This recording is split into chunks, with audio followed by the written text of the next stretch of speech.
be scared of. I mean, it's not like Carrie or anything. Hey, she's on to it. I know, it's really freaking me out. Hold up.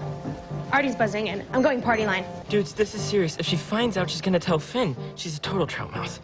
Kurt wants in. I said we lock Rachel up until after sectionals. I volunteer my basement.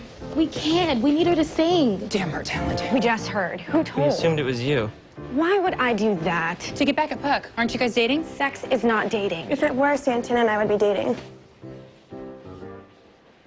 Look, I don't want to rock the boat. Since Quinn got pregnant, I'm top dog around here. Hold up, Rachel's walking by. Hey, hi, Mama.